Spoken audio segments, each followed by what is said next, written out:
Outside the Union Hall,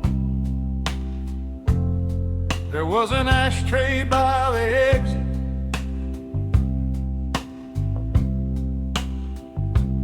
Heavy steel bolted to the concrete, paint chipped around the edge. Folks gathered there after meetings, loosening collars and ties, watching the courthouse clock glow against the night. Warm brass melody. Truck drivers talked about mileage. Teachers talked about their kids.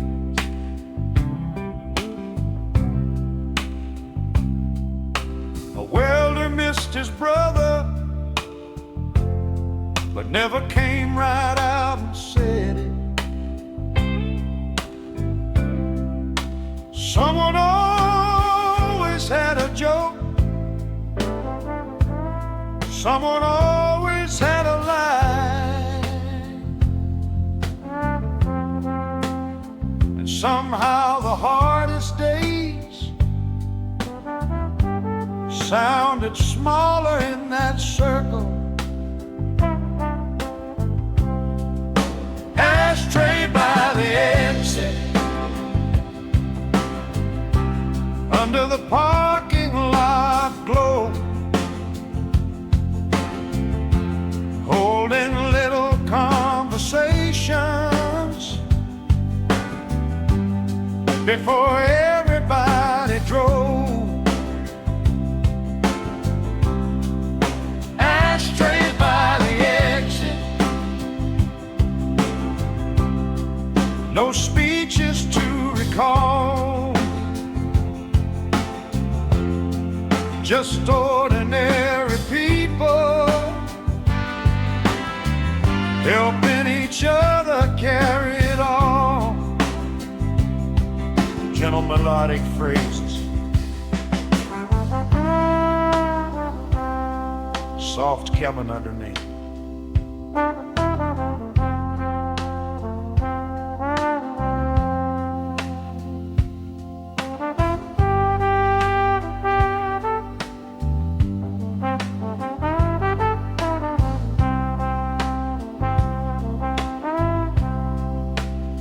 A young mechanic listened closely,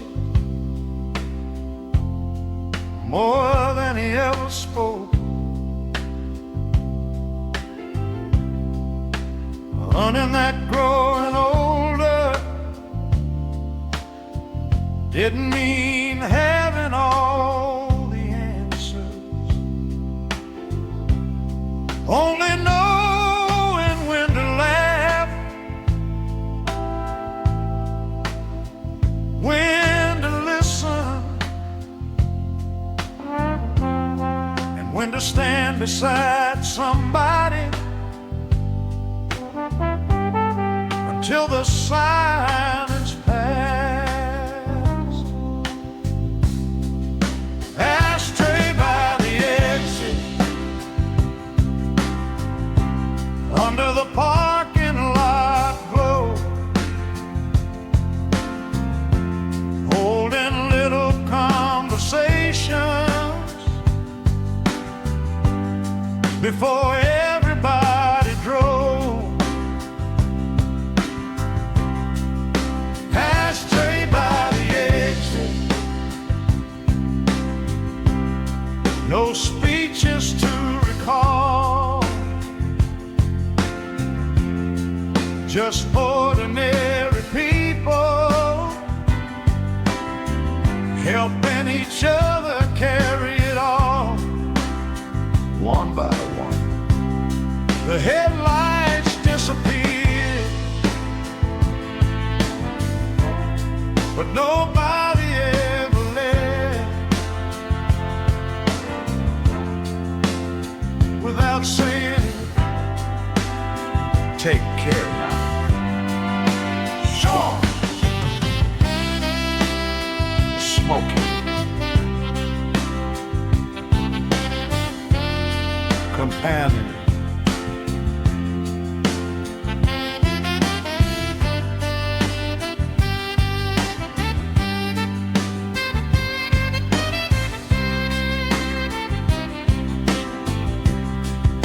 Ashtray by the exit,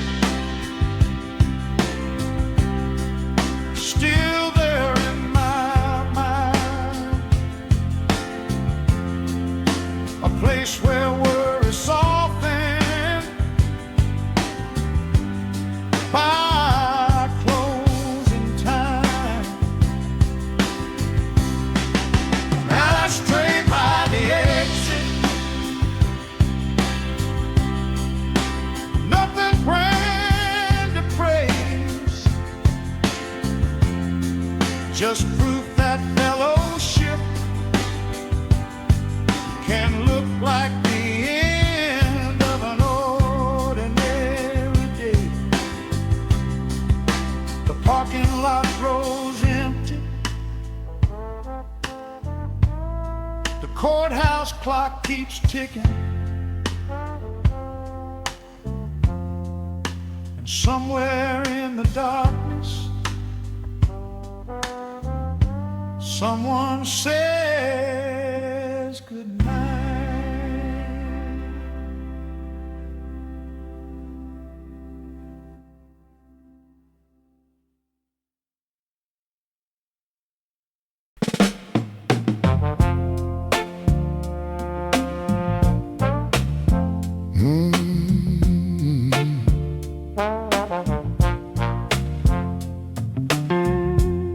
Behind the counter at Thompson's feet hung a calendar from '69 with a picture of a chestnut mare frozen somewhere in time. Nobody bothered changing it, though newer ones came free. It stayed above the nail bins where everybody could see. Warm brass melody,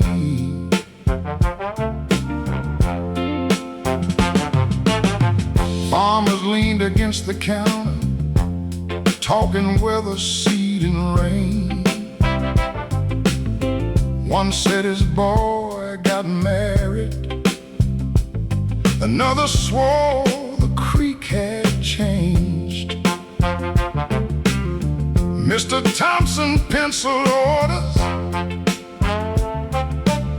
on the backs of paper sacks, then folded them into his shirt pocket for the drive out back. Feed store calendar curled around the sides, marking years nobody noticed as they slipped on by. Feed store calendar faded proud and plain, keeping company with working folks who came back just the same.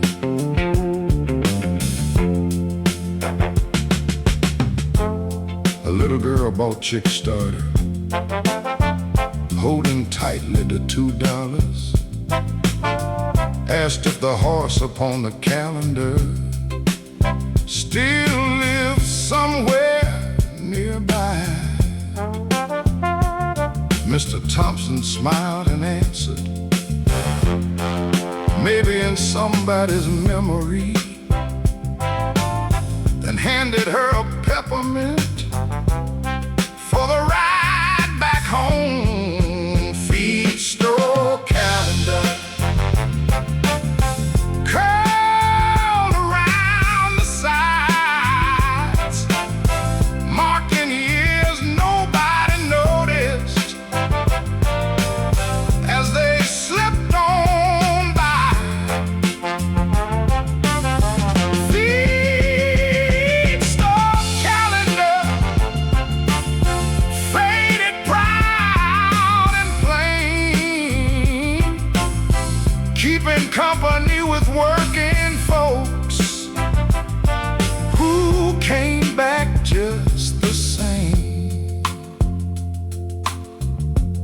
dates stopped changing. The conversations never did.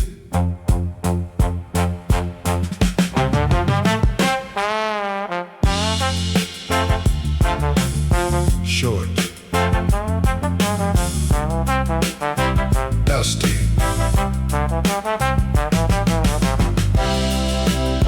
affectionate. Feet store calendar as the shadows cross the floor. Footprints headed toward the parking lot, and screen doors slapped shut. Feet store calendar still hanging where it was, a reminder that some familiar things earn the right to stay. The grain sack settles softly, the old fan keeps turning, and another season drifts through town.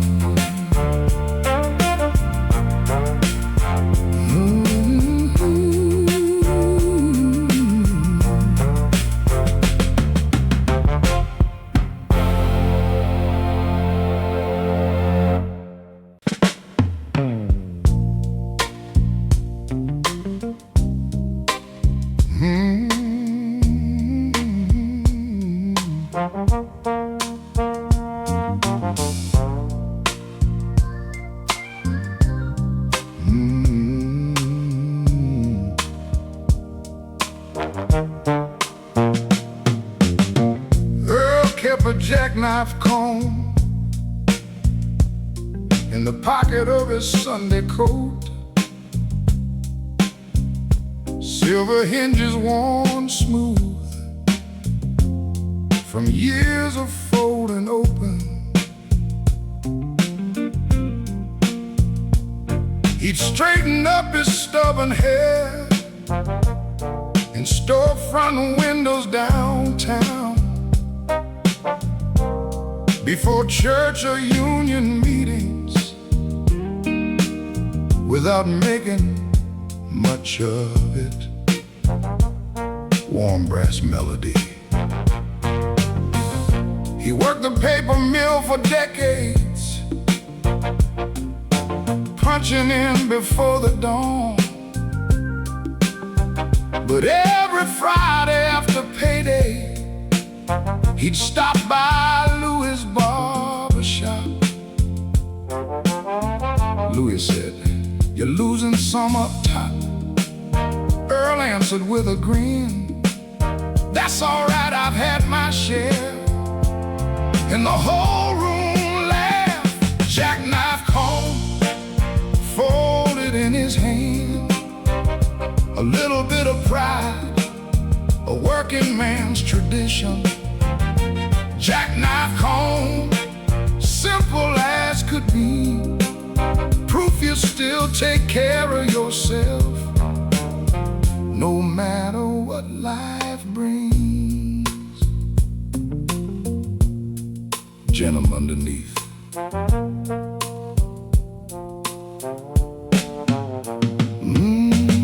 When his grandson turned 16, Earl placed it in his palm. Said, "It ain't worth much money, but don't leave the house forgetting who you are." The boy rolled his eyes a little, like young folks often do, then tucked it in his jacket, just in case. Jackknife comb folded in his hand, a little bit of pride, a working man's tradition. Jackknife comb, simple as could be, proof you still take care of yourself, no matter what life brings. Years pass, styles change, but self-respect never goes out of fashion. confession.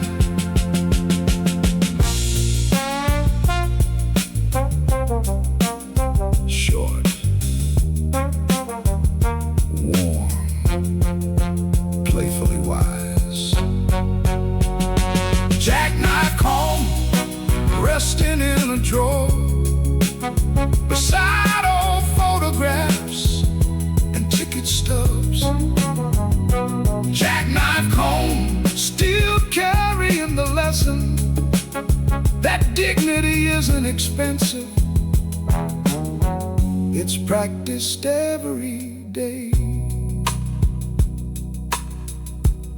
The mill whistle fades. The barber pole turns slowly. And somewhere a young man checks his reflection before stepping into the world.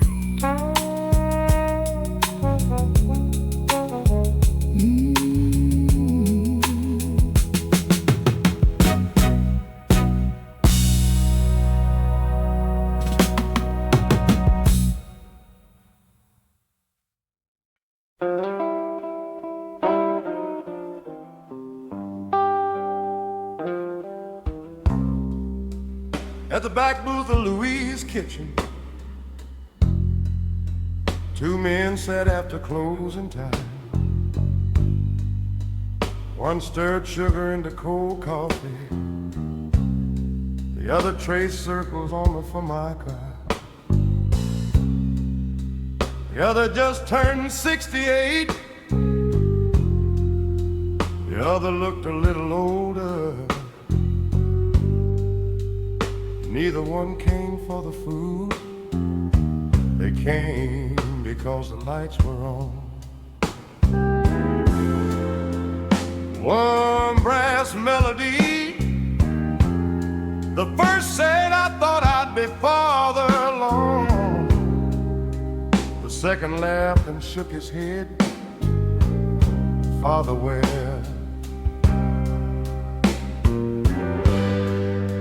Then pointed through the front window at rain sliding down the glass. You made it here tonight.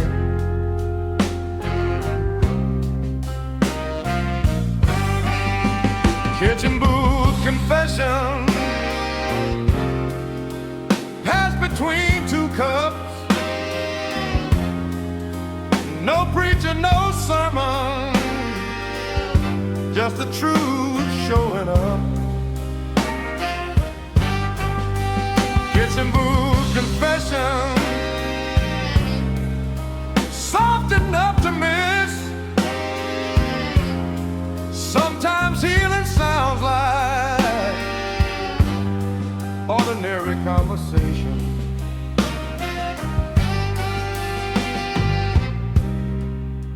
Simple melodic phrases,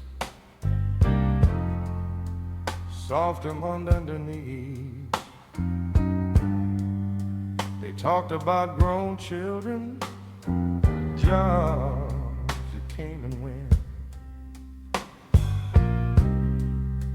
friends whose names still surfaced long after they were gone. Then they argued over baseball and whether old songs sounded better, until Louise flipped the chairs upside down and smiled toward the booth.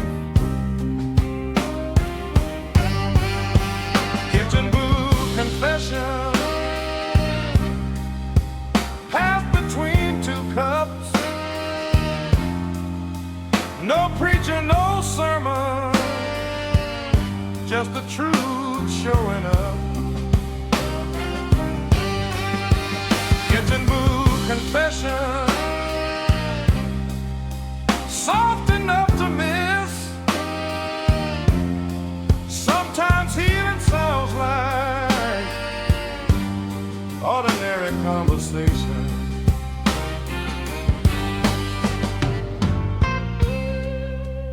One paid the check, the other left a tip. Neither said goodbye. They just said, see you Thursday. Sharp, gentle, know it.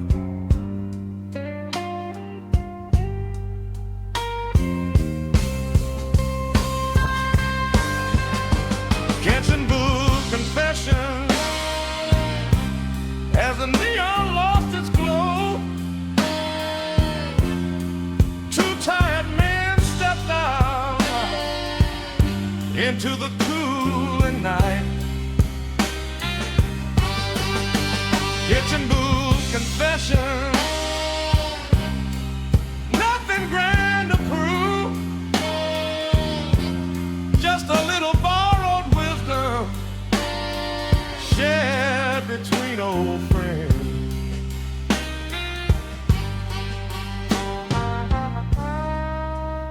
The coffee cups sit drying, the rain eases off, and somewhere down the empty street, Thursday waits its turn.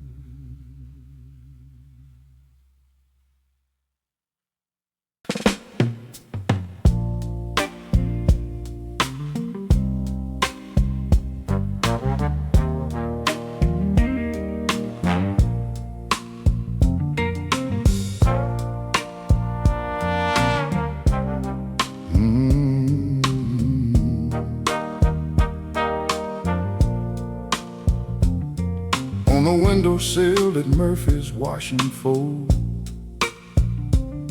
sat a paperback with a broken spine, half a western, half a mystery, left behind by somebody. Its cover had faded pale as denim, the first few pages curved, but folks kept picking it up while waiting on their clothes. Warm brass melody. Miss Rita worked the change machine since the summer of '71. She knew who washed on Tuesdays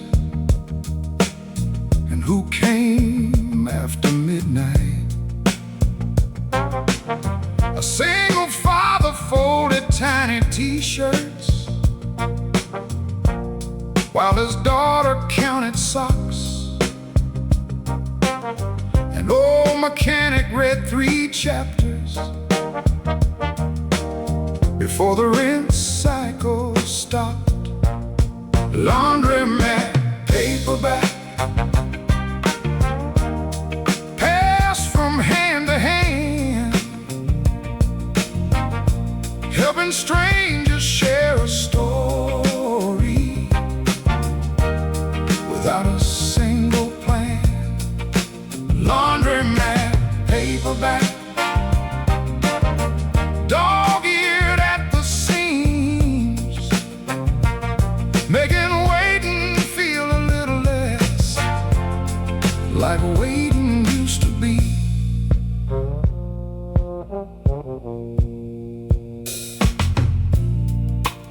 Nobody knew who bought it or forgot it by the dryer, but someone always marked their place with grocery lists or matchbooks. One rainy afternoon, a widow laughed at a joke she'd almost missed, then looked around surprised to find she'd smiled at all. Laundromat paperback passed from hand to hand, helping strangers share a story without a single plan. Laundromat paperback,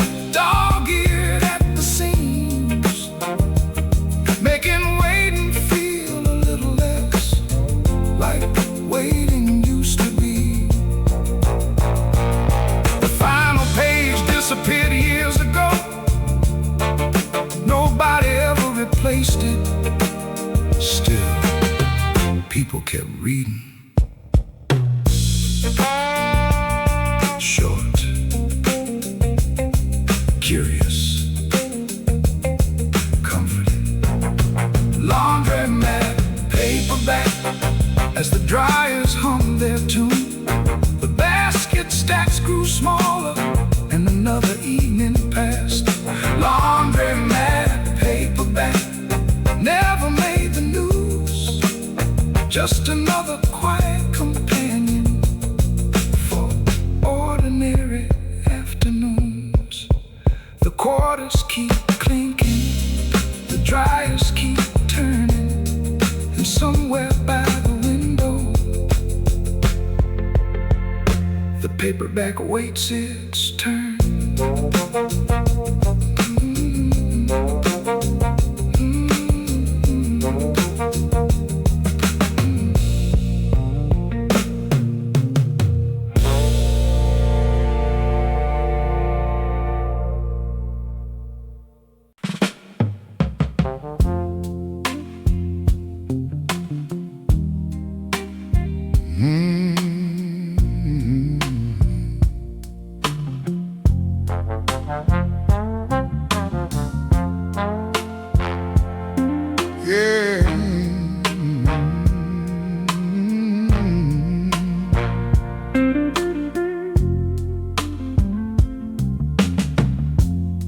Inside my old tackle box, beneath spare hooks and line, I found a paper matchbook with a telephone number inside. The diner name had faded, the red ink almost gone, but somebody had written carefully, call after 9, warm brass melody. Maybe it belonged to a waitress, saving tips for nursing school. Maybe a traveling salesman passing through for just a week. Maybe two people met by chance over pie and black coffee, thinking they'd forget each other by the following spring. Matchbook telephone folded in your hand, carrying little chances nobody could plan. Matchbook telephone, written quick and small. Sometimes all it takes is finding the nerve to call. Gentle, gentle underneath. I remembered when phone numbers lived inside your wallet fold, not behind glowing screens or passwords to recall. You either dial the number or let the moment pass, wondering for years afterward what might have happened next. Matchbook telephone folded in your hand, carrying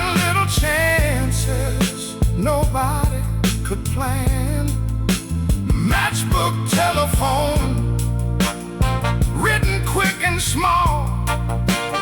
Sometimes all it takes is finding the nerve to call. I never knew whose number it was. Still, I hope somebody answered.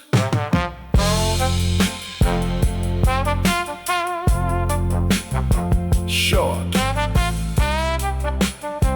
hopeful, bittersweet.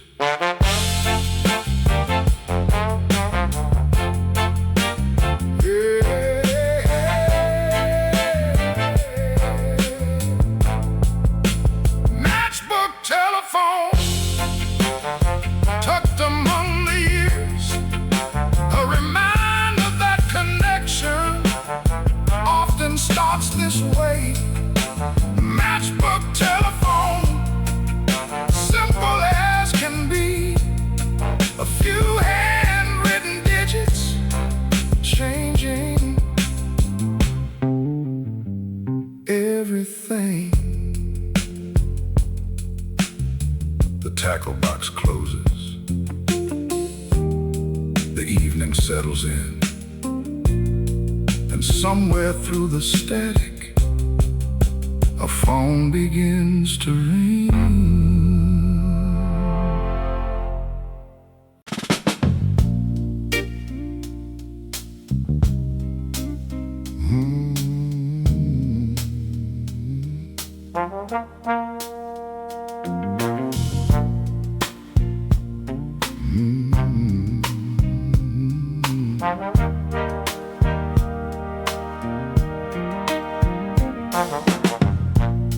Mrs. Keller kept a coffee can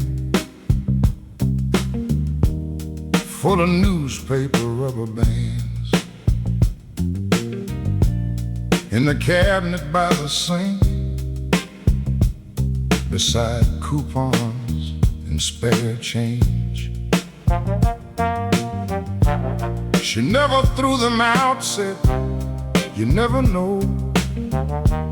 And somehow she was right, more often than not. Warm brass melody,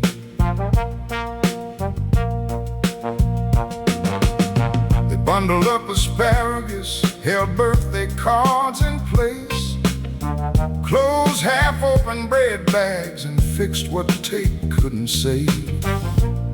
One wrapped around a bouquet, another around a deck of cards. Little circles finding purpose long after dawn deliveries. Newspaper rubber band, stretched but holding strong, finding one more reason to keep carrying on. Newspaper rubber band, simple, plain, and small, a quiet kind of usefulness that outlived it all.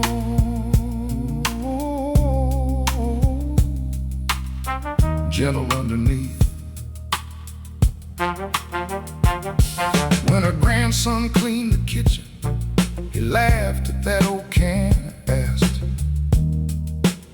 "Why I keep all these?" Mrs. Keller shrugged and smiled, and used one to mend his science project. Right before the school bus came, he stopped asking questions. After that, newspaper rubber band, stretched but holding strong, finding one more reason to keep carrying on. Newspaper rubber band, simple, plain, and small, a quiet kind of usefulness that outlived it all. Not everything valuable looks important at first glance.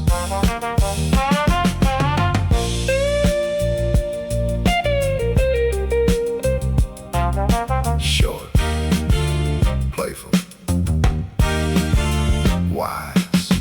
Newspaper rubber band, still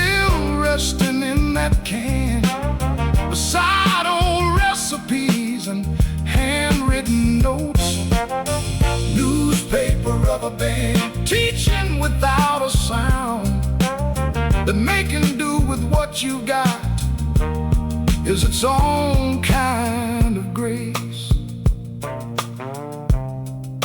The coffee cools slowly, the screen door taps shut, and another little lesson finds its way back home.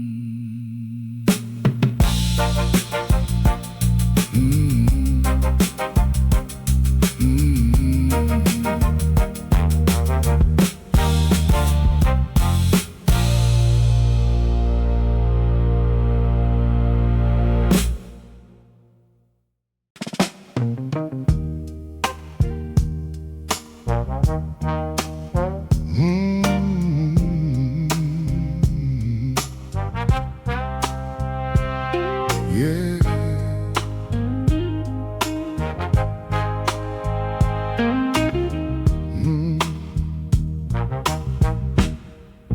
In Aunt May's front bedroom, by the window facing west,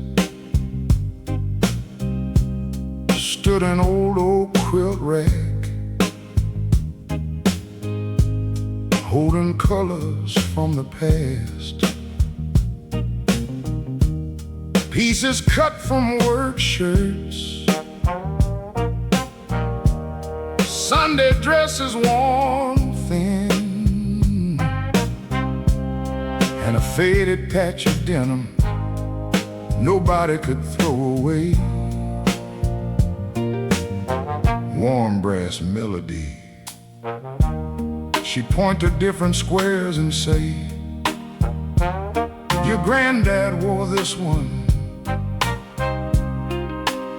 that's from your mama's Easter dress, this came from your uncle's farm. Stories stitched beside the fabric, passed from hand to hand, until the children knew their history without opening a book. Quilt rack promise, hanging in the light, keeping family close through the longest nights. Quilt rack promise, threaded strong and true. Love don't always speak, sometimes it sows itself into you.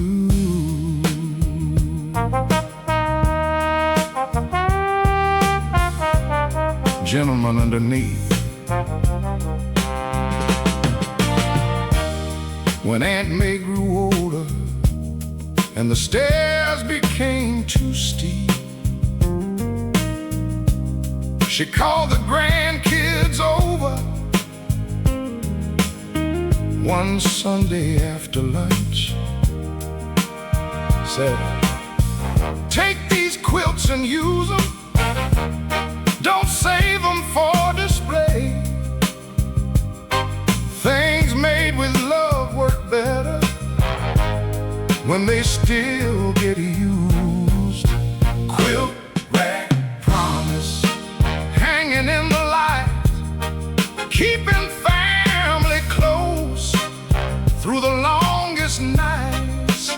Quilt rack promise, threaded strong and true. Love don't always speak, sometimes it sows itself into you. The rack stands empty now, the quilt's moved on, exactly like she hoped.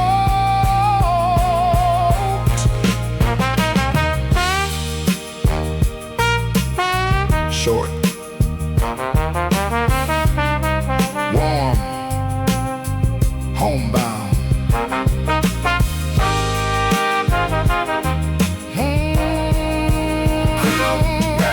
Promise, still wrapped around our lives, keeping all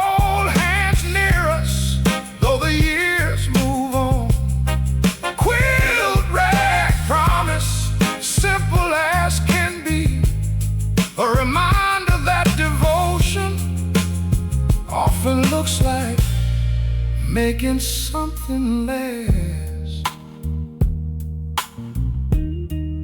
The curtains drift softly, the house settles in, and somewhere beneath handmade quilts a family sleeps.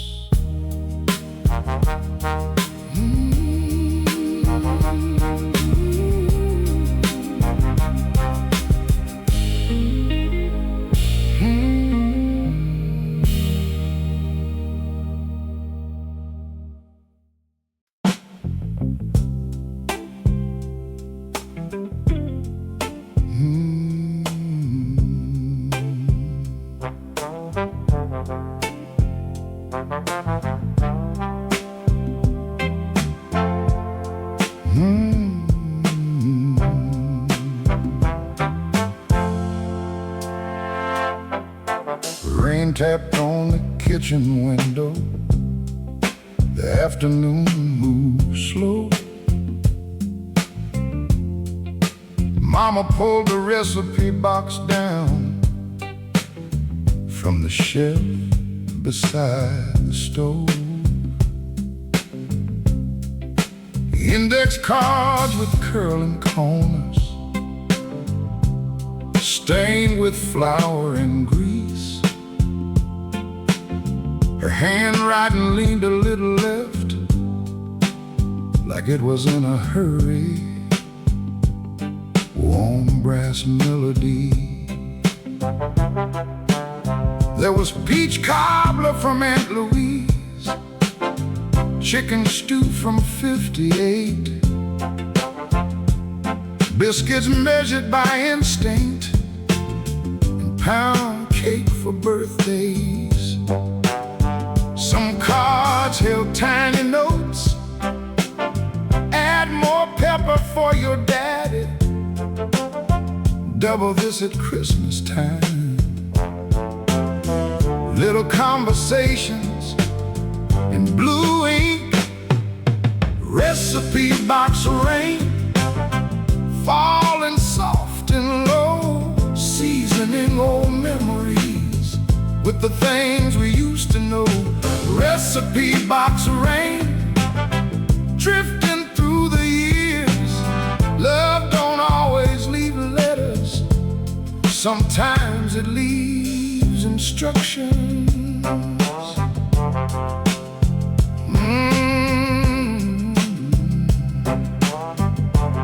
Jumble underneath. I used to think those recipe cards were only lists of chores, until I made a Sunday gravy, standing in my own kitchen, and caught myself repeating words I'd heard 1,000 times. Taste before you serve it, you'll know when it's right. Recipe box of rain, falling soft and low, seasoning old memories with the things we used to know. Recipe box of rain, drifting through the years. Love don't always leave letters, sometimes it leaves instructions. The rain kept falling, the kettle kept singing, and supper found its way home.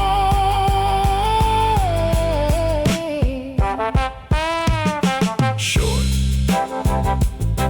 tender, comforting.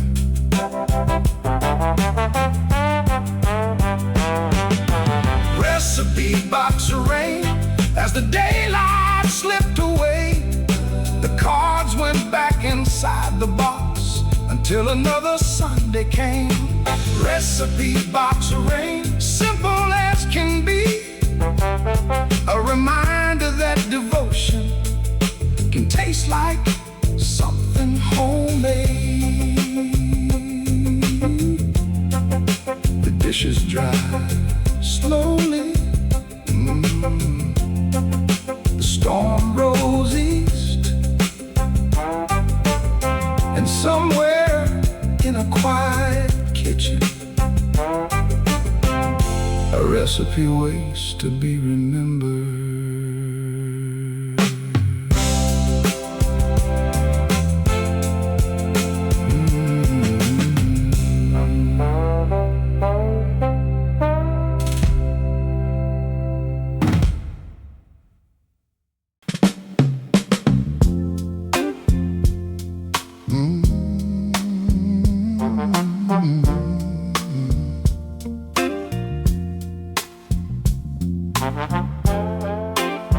At Whitaker Stationery Store,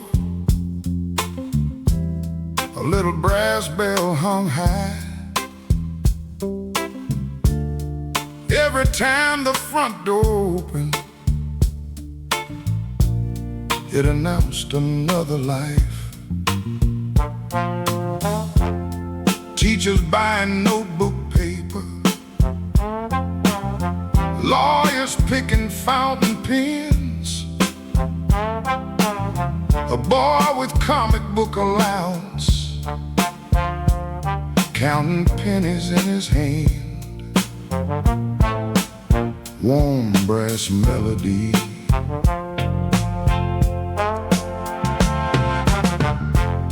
Miss Whitaker wrapped the purchases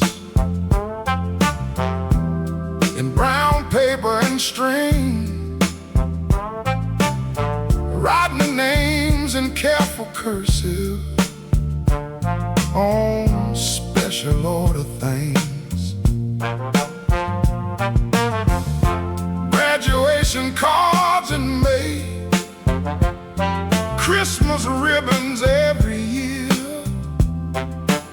sympathy notes in winter months, all passing through her hands. Stationery store bell ringing clear and small, marking all the moments, big and ordinary. Stationery store bell echoing through time, calling people in and out of each other's lives. Gentle, gentle underneath. A shy young man bought letter paper and asked which envelope looked best. Miss Whitaker smiled and answered. The plain one said, honest. 6 months later, he came back to order wedding invitations, blushing just as hard as the very first time. Stationery store bell ringing clear and small, marking all the moments, big and ordinary. Stationery store bell echoing through time, calling people in and out of each other's lives.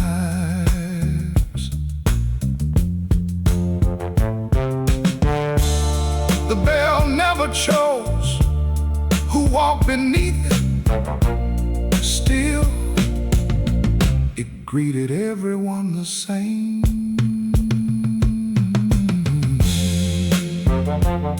Short,